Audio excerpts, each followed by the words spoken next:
Les attaques israéliennes contre le Liban ont continué toute la nuit, ce qui est décrit comme le jour le plus meurtrier du conflit entre Israël et le Hezbollah depuis 2006. Près de 500 personnes ont perdu la vie, dont plus de 90 femmes et enfants, et environ 1700 autres ont été blessés. Des dizaines de cibles ont été frappées dans le sud du pays où, pris de panique, des milliers de personnes ont abandonné leurs maisons.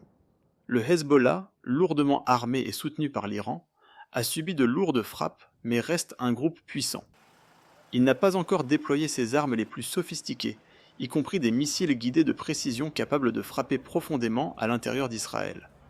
Au lieu de cela, il a continué à lancer des roquettes simples vers le nord de l'État juif, qui selon l'IDF ont soit été détruites, soit sont tombées dans des zones ouvertes, au milieu des déclarations israéliennes indiquant que ce n'est que le début de sa campagne, qui pourrait également inclure une invasion terrestre du Liban Sud pour éliminer les combattants des zones frontalières là-bas.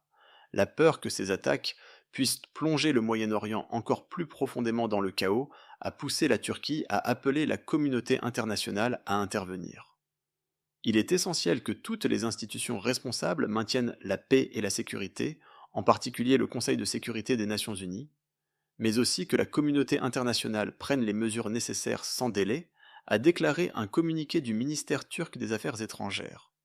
Le porte-parole du Pentagone, le général de division Pat Ryder, a annoncé que les États-Unis envoient un petit nombre de troupes supplémentaires au Moyen-Orient suite à l'escalade des combats entre Israël et les militants du Hezbollah, sans fournir plus de détails sur le nombre de forces ou leur rôle au Moyen-Orient.